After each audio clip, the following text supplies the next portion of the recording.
주님 사랑해요.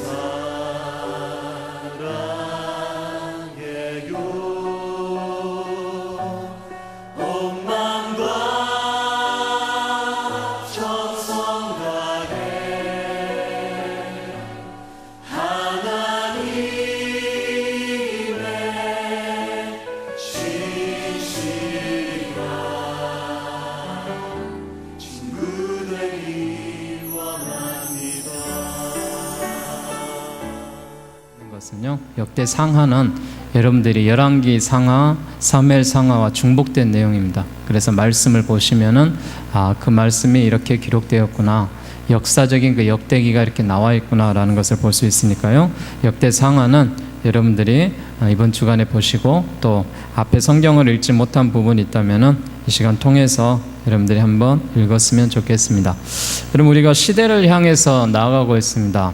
지금 우리가 봤던 성경이 어디까지냐면요, 앞에 펴보시면은 모세오경을 우리가 바라봤고요. 그 다음에 왕정의 500년 시대에서 지금 끝자락인 이 시드기야 왕정치의 종료하는 시기에 남유다가 멸망하는 BC 586년을 달려가고 있습니다. 이제 여기까지의 시간이 끝나고 나면은 페르시다의 7권과 그 다음에 중간사를 보고 저희들이 신약으로 넘어가는 그 시간을 갖고 있습니다. 우리가 한번 여러분 정리를 한번 해보도록 하겠습니다. 창세기에서부터 우리가 모세오경을 봤습니다. 그래서 하나님이 허락하셨던 태초의 창조로 인하여서 또 사람을 만드셨고 심히 보시기 좋아하셨고, 하나님이 노아를 통하여서 제2의 그런 새로운 그런 시간들을 만드셨고, 또 이제 새로운 아브라함의 족장을 통하여서 이제 이 구약의 모든 시간들의 역사가 이루어지고 하나님께서 이 시대를 주셨습니다. 아브라함에게 창조됐던 이 태어났던 시기가 BC 2091년입니다. 우리가 시대를 중심으로 그 역사를 중심으로 활동했던 선지사들이나 이런 상황들을 중점적으로 보니까요, 계속해서 여러분들한테 이 시간들을 강조할 때 기억해 주셨으면 좋겠습니다. 그래서 이삭이 2066년에 이렇게 활동을 했고요. 야곱이 2006년. 그래서 아브라함과 이삭과 야곱의 하나님이다라고 이야기하는 것은 하나님이 대에 대한 축복을 이야기하십니다. 그리고 하나님께서 새로운 이 애굽의 시대를 열어가셔서 요셉을 통하여서 1898년도에 이 애굽에서 활동을 하게 하셨고, 이 이스라엘 백성들이 노예로 애굽에서 430년간 이렇게 복역을 하고, 우리가 잘 알고 있는 지도자 모세를 통하여서 모세가 80세가 되는 해 1527년에 태어났던 모세가 출애굽의 여정을 시작해서 이제 광야의 생활로 출애굽의 여정 40년간의 기간 1446년간 그 시대에서 1406년까지 가나안에 들어가는 시대까지 우리가 바라봤습니다. 그러면서 사사의 시대 약 350년간의 시간이 흘렀었죠. 그래서 사사에 나와 있는 많은 사사들이 350년간 활동했던 그 시대들을 나오면서 여러분이 알고 있는 이제 왕정 정치가 시작되었습니다. 그래서 사울 왕이 몇 년도에 왕이 됐었죠? 1050년도에 왕이 됐습니다. 그래서 통일왕국이 시작됐습니다. 그리고 그의 아들이 누구죠? 다윗입니다. 다윗이 40년 후인 1010년도에 이렇게 왕을 시작했고요. 또 그의 아들인 솔로몬이 이제 970년에 왕이 되었습니다. 그래서 시대적으로 이렇게 우리가 전체적인 것들을 정리해서 왕전의 500년의 역사가 이제 이후로 이렇게 시작되어서 이제 분열왕국, 그 다음에 통일왕국 이렇게 이루어졌던 그런 모습들을 바라봤습니다. 그래서 왕이 분열됐던 이 분열왕국의 시기가 몇 년도였죠? BC 931년이었습니다. 이때 이제 새로운 분열왕국이 시작돼서 북이스라엘과 남유다로 이렇게 나눠지게 됩니다. 자, 보시면은요, 위에 녹색 부분이 북이스라엘이고요, 이 아래 부분이 남유다입니다. 이렇게 나눠졌던 시기가 BC 931년이었습니다. 그래서 북이스라엘에 총 몇 왕이 이렇게 활동을 했었죠. 북이스라엘에 총 19명의 왕이 활동을 해서 약 210년간 통치를 하다가 이 북이스라엘이 몇 년도에 멸망을 했죠? BC 722년도에 이렇게 멸망을 했습니다. 그리고 남유다가 역시 이 밑에 쪽에서 활동을 하다가 몇 명의 왕이요? 20명의 왕으로 인해서 이 시대가 몇 년도에 멸망을 했죠? 네, 다 반려해서 586년도에 이렇게 멸망을 했습니다. 그래서 그 시기에 활동했던 그런 말씀들을 우리가 지금까지 이렇게 보고 있으면서 지난 시간까지 우리가 했던 그 말씀들에 하나님이 주시는 그런 모습 속에서 우리가 계속해서 바라봤던 것은 열왕기 상하를 중심으로 해서 분열 왕국에 대한 그 끝에 있는 그 모습들을 바라봤습니다. 그러면서 에레미야에 대한 눈물의 선지자의 그 말씀들을 바라봤던 것을 볼 수 있습니다. 자, 이제 여러분 성경 제일 앞에 가지고 있는 부분을 펴십시오. 구약 성경 전체를 한번 우리가 목차 나온 데 부분이죠.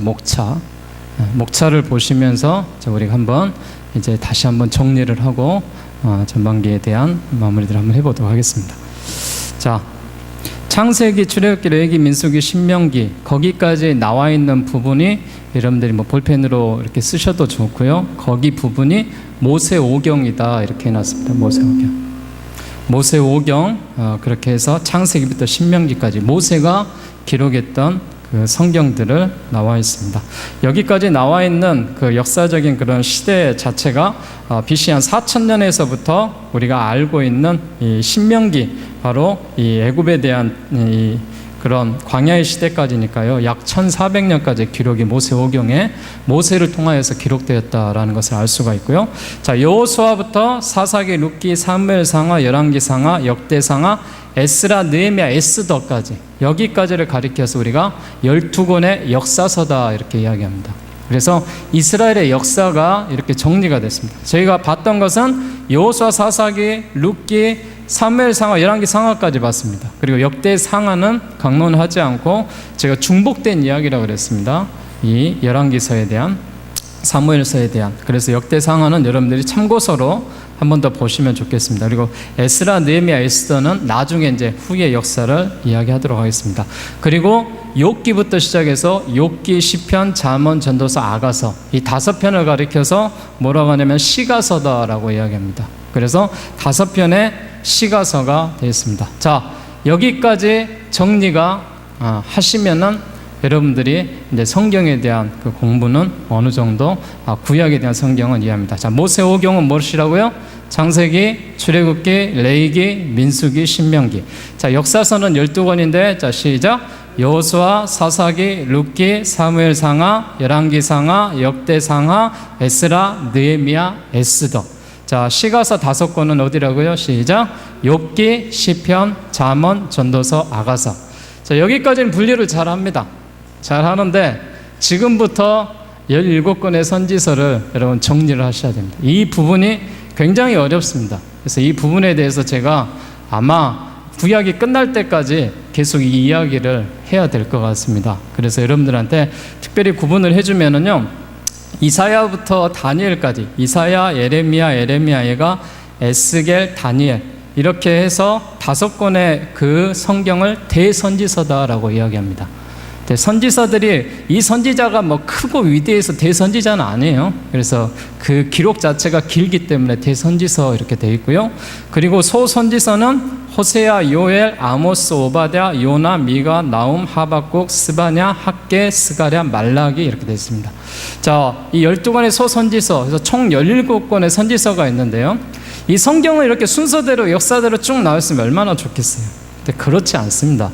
성경이 우리가 아시다시피 왕 정치에 대해서 그 시대에 활동했던 선지자들 중심으로 되어 있습니다. 그래서 우리가 특별히 바벨론의 포로로 잡혀간 이스라엘 백성들의 그 시대에 활동했던 선지자들을 기록하고 있거든요. 그래서 포로 전, 즉 북이스라엘과 남유다로 활동했던 그 선지자입니다. 자, 포로 전이 누구예요? 호세아, 아모스, 요나, 나훔, 오바댜 이렇게 5 선지자가 되었습니다. 순서대로 안 돼 있죠? 그래서 여러분 헷갈리는 부분인데 이 부분은 여러분들이 한번 기록을 해놨으면 좋겠습니다. 그리고 남유다에서 활동했던 선지자는 누구예요? 에레미야, 하박국, 미가, 스바냐, 이사야, 에레미야, 에가, 요엘. 저 에레미야, 에가는 에레미야하고 똑같습니다. 그런데 우리가 이 선지서를 정리하기 위해서 에레미야, 에가 7권이 이렇게 되어 있습니다. 이게 바로 포로 전, 바벨론의 잡혀가기 전에 활동했던, 그러니까 분열 왕국에서 활동했던 그 선지자들이에요. 자, 그리고 나서 포로 시대에는 오늘 저희들이 읽었던 그 성경 말씀 어디요? 에스겔과 다니엘 선지자가 포로 시대 바벨론에서 활동했던 그 시대의 역사적인 일들을 기록해 놓은 겁니다. 자, 그리고 포로 이후에는 뭐예요? 학개, 스가랴, 말라기. 뒤에 있는 것은 딱 뒤에 구분되어 있으니까 쉽죠. 예, 이렇게 해서 17명의 선지자들이 있습니다. 어렵죠. 이거를 어떻게 외워야 될까 고민을 많이 했겠죠. 예, 여러분들한테 쉽게 외우는 방법을 제가 지금부터 귀가 쫑깃하도록 설명을 한번 해볼 테니까 조금 유치하더라도 외우는 데는 조금 도움이 됩니다. 9시 31분도 좀 유치했죠. 예, 그래도 기억에 남잖아요. 그리고 722년도 유치하지만 기억하기는 좋습니다. 다 팔려. 586년도 여러분들 생각을 할 때 딱 보시면 됩니다. 자, 그런데 이런 분열 왕국의 시대에 활동했던 이 선지자들이 이렇게 많은데, 자, 이것을 분리해서 봐야 돼. 분리해서 봐야 되는데 포로 전, 포로 시대, 포로 이후 이 세 시대를 딱 나눠서 정리해서 내 머릿속에 들어오면은 구약이 통째로 이제 들어가는 겁니다. 구약이 통째로 들어가서 여러분들 할 수가 있습니다. 포로 전에 북이스라엘의 이런 상황들을 보게 되면은요, 당시에 활동했던 선지자가 호세아, 아모스, 요나, 나홈입니다. 오바댜까지 이렇게 되어 있는데요, 오바댜는 좀 떨어져 있습니다. 그래서 호세아나 아모스나 요나나 나훔, 이 선지자들이 활동했는데 하나님이 북이스라엘에 대한 이런 모습들을 먼저 굉장히 어땠어요? 우상을 숭배하죠. 자기들이 악헌왕을 하죠. 자신들의 그런 일들로 인하여서 화가 많이 나셨어요. 정말 화가 많이 나셨습니다. 북이스라엘에. 그래서 북이스라엘에 활동했던 선지자들을 보면은 하나님이 화나셨어요. 화가 너무 나셨어요. 그래서 여러분 한번 따라 볼까요? 호아 호아 호아 호아 화나. 되나요? 네. 히읗과 아 발음을 하면 화인데, 호다가 제가 파란색으로 표시해놨습니다. 화나. 보이십니까? 그래서 화나. 별로 안 유치하나 보네요. 안 우시는 게. 좀 유치하지만 여러분 읽어보시면 화나. 호세아, 아모스, 요나, 나훔. 요나, 나훔에서 화나. 포로 전에 북이스라엘에 하나님이 화가 많이 나셨구나. 화나. 이렇게. 그래서 여러분들 기억하기 좋으라고 그렇게 제가 화나 이렇게 했습니다. 오바댜는요, 여러분 오바댜는 에돔에 대한 기록입니다. 1장밖에 안 돼 있잖아요, 성경 자체가. 그래서 오바댜는 에돔에 대해서 이렇게 나온 그런 멸망에 대한 이야기인데, 이스라엘 백성들이 출애굽을 했잖아요. 출애굽을 해서 가나안 여정으로 들어가는데 거기에 딱 막혔던 것이 뭐냐면 에돔입니다. 그래서 이 오바댜가 이렇게 이야기했어요. 오, 받아줘. 근데 안 받아주는 거예요. 그래서 멸망을 선포합니다. 그래서 에돔은 누가 선지서가 이랬다고요? 오, 받아줘. 오, 받아줘가 아니라 오바댜. 오바댜입니다. 그래서 포로 전에 이 북이스라엘에 활동했던 선지자가 이렇게 활동을 했습니다. 그리고요, 남유다의 포로 전에 이 7 선지사가 기록되어 있는데, 남유다도 역시 뭐예요? 굉장히 우상을 숭배하고 하나님의 말씀을 듣지 않고, 아무튼 말을 안 들어. 이스라엘 백성들이 말을 안 들어요. 우리 광남 장로교회 성도들처럼 말을 잘 들었으면 좋겠는데 말을 안 들어요. 하나님이 북이스라엘 통해서 화가 너무 나셨어. 그래서 5명의 선지자들을, 4명의 선지자들을 이스라엘로 보냈었어요. 그런데 남유다는 더 역사가 길기 때문에 이 6명의 선지자들을 하나님이 보내셨습니다. 그래서 선지자들이 계속해서 활동해요. 예레미야가 활동해야 눈물을 흘리면서 하나님의 마음을 전해. 그럼에도 불구하고 이들이 받아들이지 않는 거예요. 그러니까 이 당시의 선지자가 40년 동안 눈물을 흘리고, 또 스바냐, 이사야, 하박국 계속해서 그들이 이야기를 해요. 그러니까 하나님이 보시기에 너무 고생하는 선지자들이 불쌍하셨나 봐. 그래서 하나님이 오른손에 선지자들을 위로하기 위해서 비닐에다 뭘 담고 왔어요? 뭘 담고 하냐면은 이 주머니 안에 바카스를 담고 왔어요. 바카스를. 바카스를. 그러자 이스라엘의 그 선지자들이 물어봐요. 하나님, 이게 뭐예요? 그러니까 바카스를 손에 있는 거예요. 이게 무엇이냐? 그러니까 선지자들이 바카스예요. 또 유치하지 않습니까? 좀 유치하죠? 그래도 애우는 데는 여러분 좋습니다. 그래서 남유다의 고생한 선지자들을 향해서 하나님께서 들고 오시는 게 바카스를 위로하기 위해서 들어왔어요. 그래서 이 남유다의 바카스이에요. 이렇게 해서 이 하나님께서 남유다 이 활동했던 이스라엘의 이 선지자들을 위로하셨습니다. 좀 이해가 되십니까? 제 말이? 네. 그래서 이제 포로 시대로 돌아왔어요. 포로 시대에는요, 다 어떤 상황이에요? 다 여러분 우리 식민지 시대 기억나십니까? 포로 시대 때는요, 다 그냥 어쩔 수 없이 겔겔거리는 시대입니다. 그래서 다 겔겔거려 해서 다니엘, 에스겔, 다 겔겔거리는 시대다. 참 누가 만들었는지 저도 인용을 하고 있지만 참 잘 만든 것 같습니다. 그래서 제 머릿속에도 쏙쏙쏙 들어오기 시작합니다. 자, 포로 이후의 시대가 돌아왔어요. 포로 이후의 시대에는 어때요? 이제 포로가 끝나고 새로운 시대가 왔을 때는 아무나 다 들어갈 수 있잖아요. 그래서 개도 가랴 말도 가랴, 개도 가랴 말도 가랴. 좀 유치하십니까? 유치하지만 애우는 데는 도움이 됩니다. 그래서 제가 강조했던 그 시대 그리고 활동했던 선지자들만 여러분 포로 전, 북이스라엘, 남유다, 포로 시대, 포로 이후에 이거를 정리해서 아는 사람은요 별로 없습니다. 아마 우리 광남 장로교회 성도들 외에는 성도들이 이것을 정리한다는 건 쉽지 않습니다. 신학생들이나 학교에서 이렇게 정리하는 그런 부분인데 여러분 이게 바로 우리가 알고 있는 구약시대 17 선지서가 기록된 그 선지서가 포로 전, 그 다음에 포로 시대, 포로 이후에 이렇게 나와 있는 말입니다. 그래서 제가 구약이 끝날 때까지는 바카스를 들고 찾아오든지 화가 난 모습으로 찾아오든지 아니면은 여러분을 통하여서 다 겔겔거리면서 오든지 아니면은 말도 가랴 개도 가랴 하면서 포로 이후의 시대를 찾아오든지.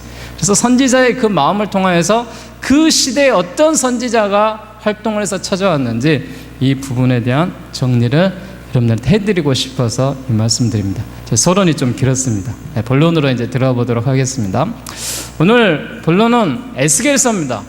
에스겔서는 어떤 시대에 활동했다고요? 포로 시대에 활동했던 선지자입니다. 그래서 이 바벨론 왕 느부갓네살이 세 단계에 걸쳐 예루살렘을 침공합니다.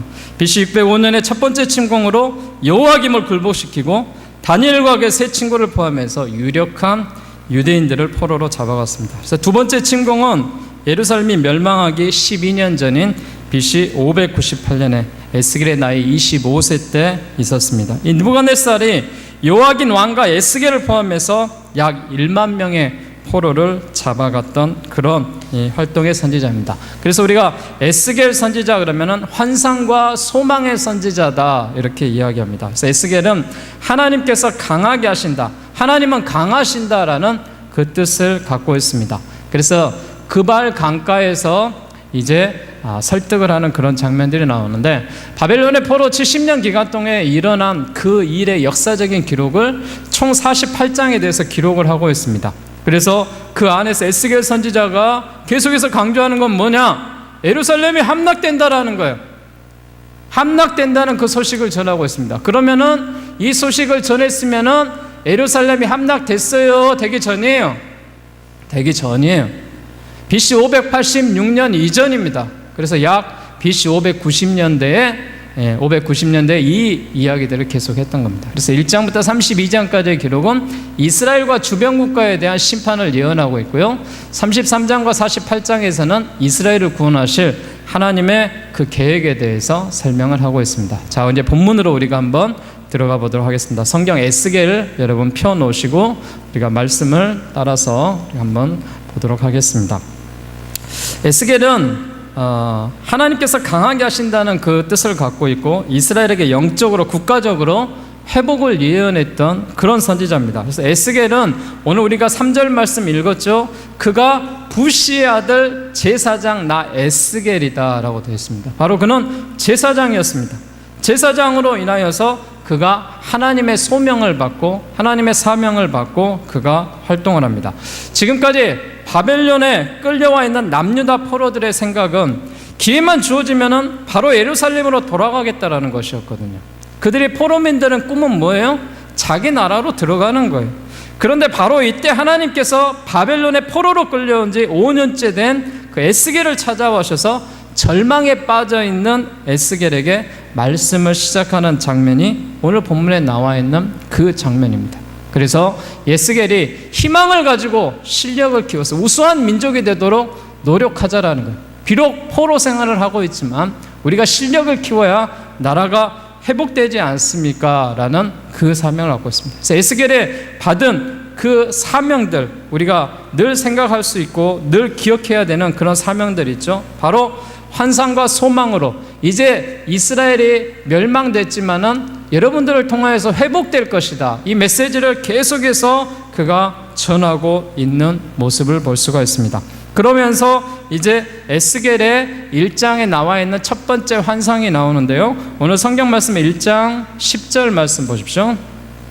자, 10절 말씀에서 14절까지 봉독합니다. 시작. 그 얼굴들의 모양은 넷의 앞에 사람의 얼굴이요, 넷의 오른쪽은 사자의 얼굴이요, 넷의 왼쪽은 소의 얼굴이요, 넷은 독수리 얼굴이요. 그 얼굴은 그러하며 그 날개는 드럽혀서 각기 둘씩 서로 연하였고 또 둘은 몸을 가렸으며 영이 어떤 쪽으로 가면 그 생물들로 그대로 가되 돌이키지 아니하고 일제히 앞으로 곱게 행하며 또 생물들의 모양은 타는 숯불과 횃불 모양 같은데 그 불이 그 생물 사이에서 오르락내리락하며 그 불은 광채가 있고 그 가운데서는 번개가 나며 그 생물들은 번개 모양같이 왕래하더라. 이 네 얼굴과 이후에는 네 날개, 네 손을 가진 그 다리를 가진 생물에 대한 에스겔의 첫 번째 환상의 장면이 기록되어 있습니다. 그래서 이 네 가지 얼굴에 대한 형상들을 보게 되면요, 앞에서 보면 사람의 형상을 갖고 있습니다. 이거는 바로 지혜와 인격적인 하나님을 상징하고 있습니다. 오른편에서 보면 사자를 하는데 사자는 용맹하고 하나님의 주권을 이야기하고 있고요, 왼편에서는 소의 형상, 즉 성실과 창조적인 힘을 가지고 있고요, 뒤에는 독수리 형상으로 인하여서 민첩함과 왕의 그런 힘에 대한 그런 모습들로 인하여서 내 얼굴, 내 날개, 내 손을 가진 생물에 대한 에스겔의 그런 환상에 대한 이야기들을 하고 있습니다. 이 환상에 대한 이야기를 하면서 바로 에스겔이 받은 사명이 뭐예요? 파수꾼으로 보고 듣는 것을 선포하라는 거예요.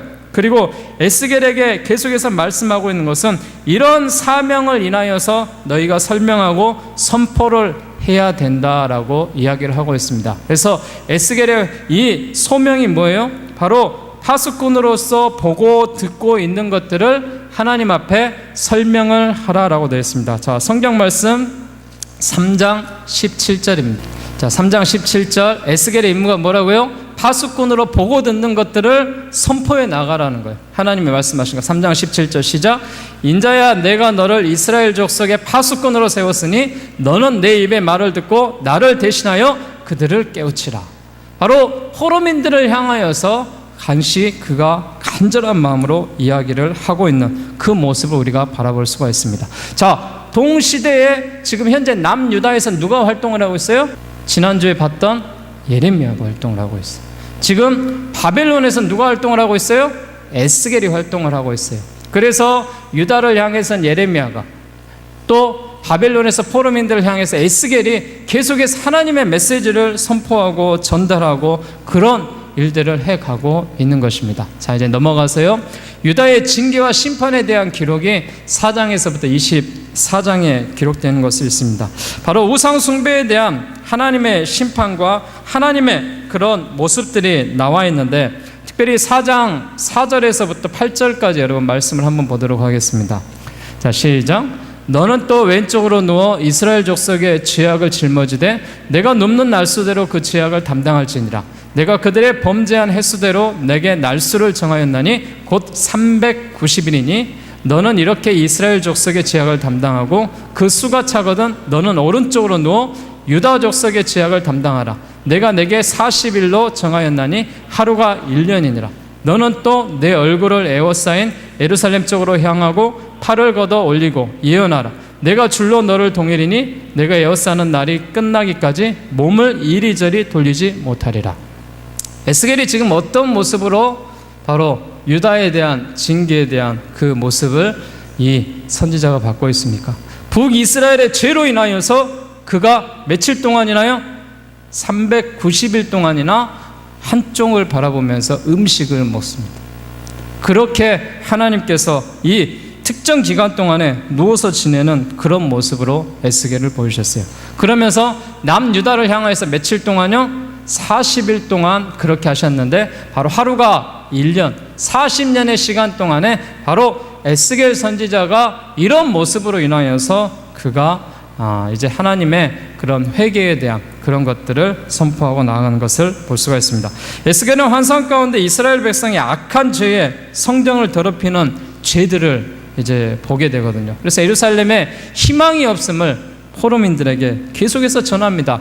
곧 있으면은 저 예루살렘 남유다가 이제 멸망을 할 거다. 이제 그러니까 이 사람들이 희망이다. 당신들이 열심히 준비해서 나라를 재건해야 된다. 회복시켜야 된다. 이 메시지를 계속해서 선포하고 이 메시지로 인하여서 계속해서 외치고 있는 그런 에스겔 선지자의 끝없는 그런 노력을 볼 수가 있습니다. 그래서 그가 누워서 있는데 그 인분으로 인하여서 빵을 구워 먹으면서 그 하나님이 허락하셨던 그 날수, 그러니까요 약 1년 반을 누워 있었던 것이죠. 에스겔. 그래서 누워 있으면서 그런 일들을 했다라는 것을 우리가 볼 수가 있습니다. 그래서 하나님이 허락하셨던 포로된 그들이 이후에 새 예루살렘을 건설하는데 쓰임받기를 원하셨거든요. 그래서 에스겔을 통하여서 그들을 준비하고 우리가 지난 시간에도 봤지만은 예레미야가 봤던 남유다의 예루살렘에 대한 희망은 무엇이냐? 포로로 잡혀간 그 1만 명의 그 학식 있고 지식 있는 사람들이 이 이스라엘들을 회복시켜 줄 것을 기대하고 있습니다. 이 사실을 예레미야는 무엇으로요?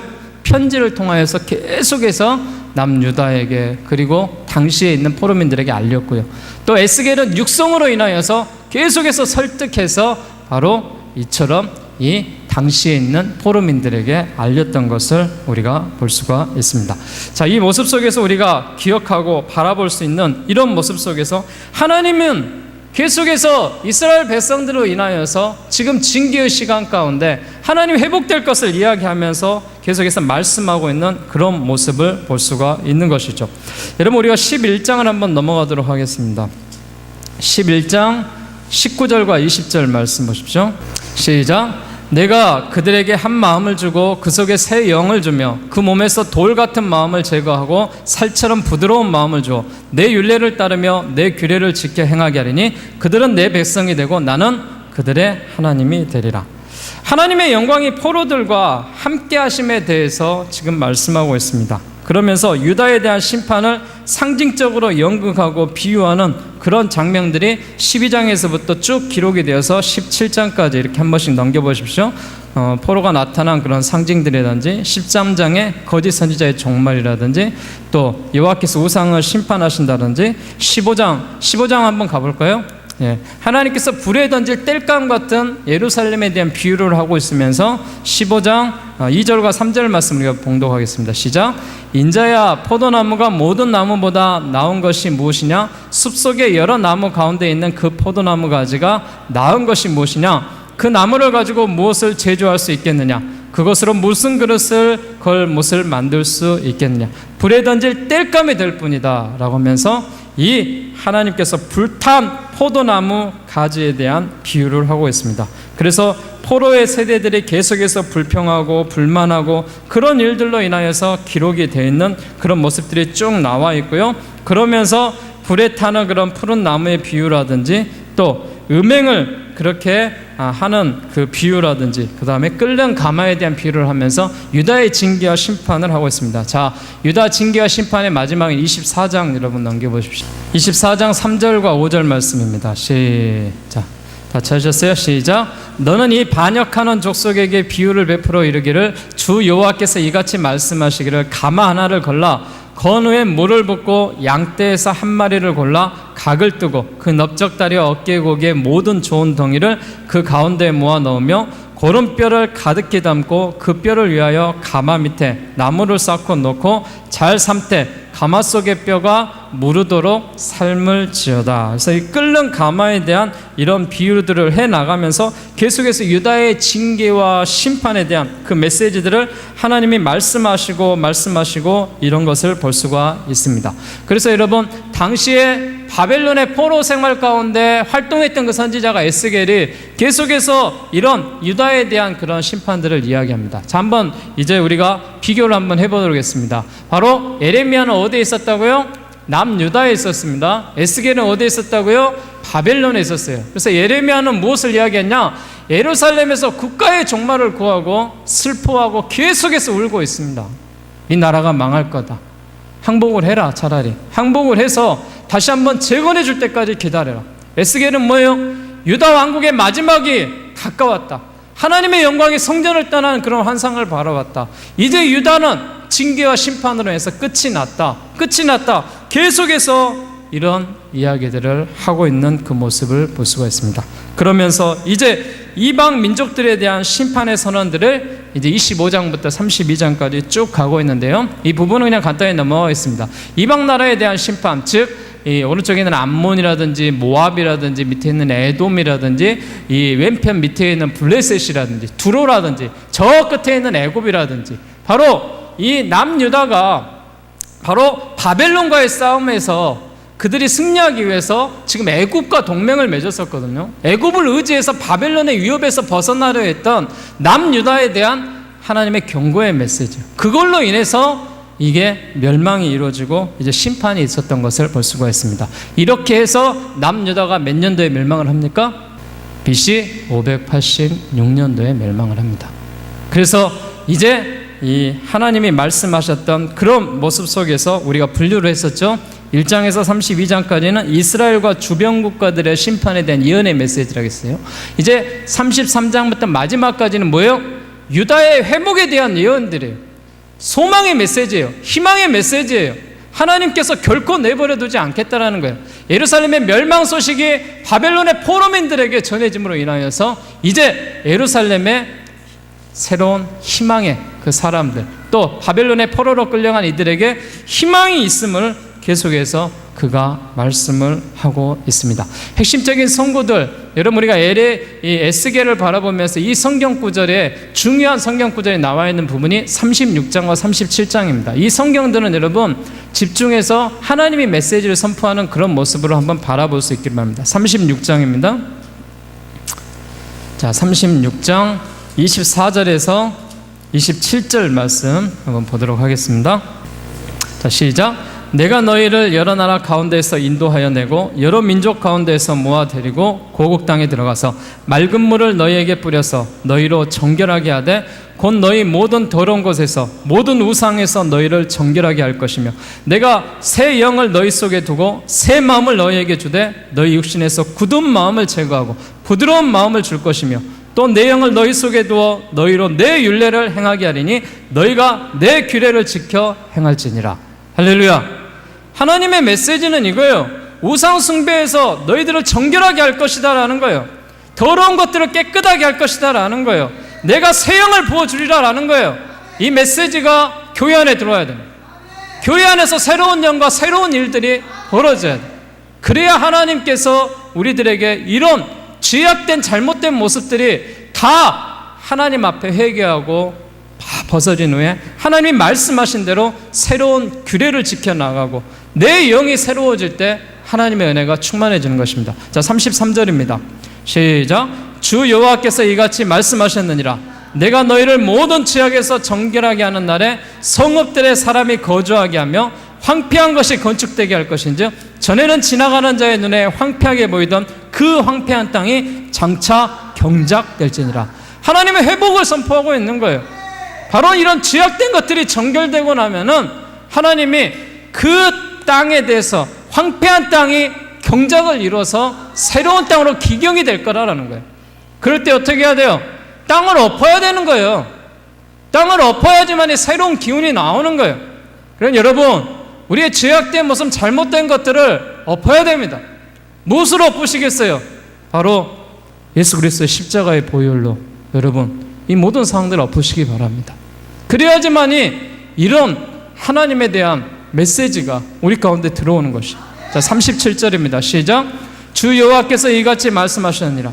그래도 이스라엘 족속이 이같이 자기들에게 이루어 주기를 내게 구하여 할지라.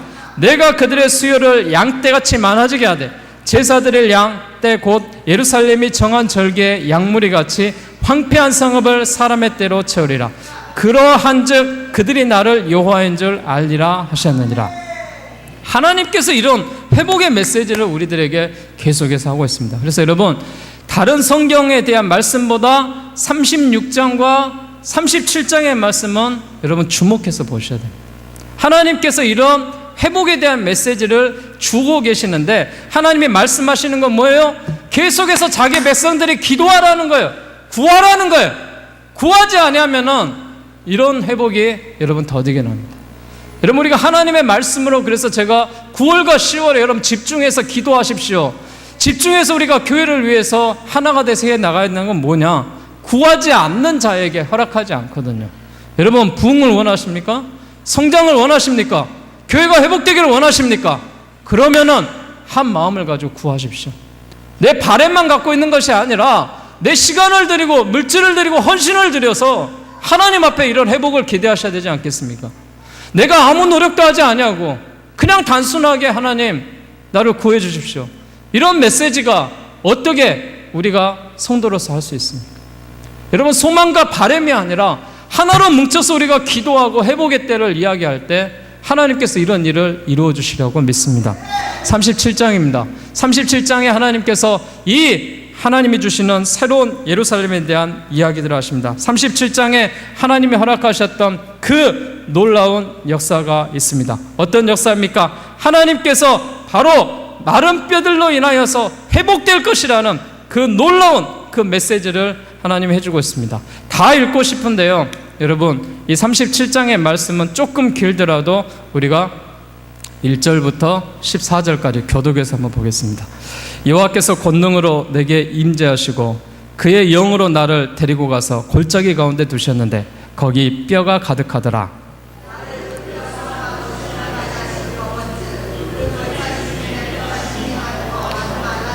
그가 내게 이르시되 인자야 이 뼈들이 능히 살 수 있겠느냐 하시기로 내가 대답하되 주 여호와여 주께서 아시나이다.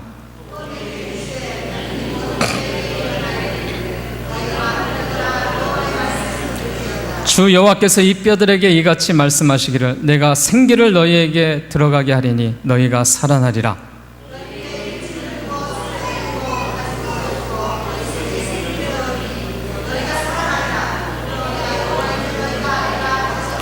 이에 내가 명령을 따라 대언하니 대언할 때 소리가 나고 움직이며 이 뼈 저 뼈가 들어맞아 뼈들이 서로 연결되더라.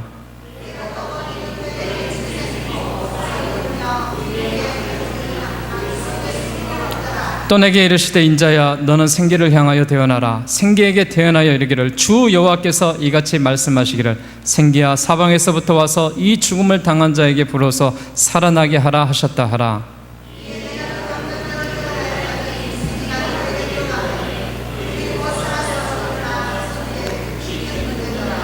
또 내게 이르시되 인자야 이 뼈들은 이스라엘 온 족속이라. 그들이 이르기를 우리의 뼈들이 말랐고 우리의 소망이 없어졌으니 우리는 다 멸절되었다 하였느니라.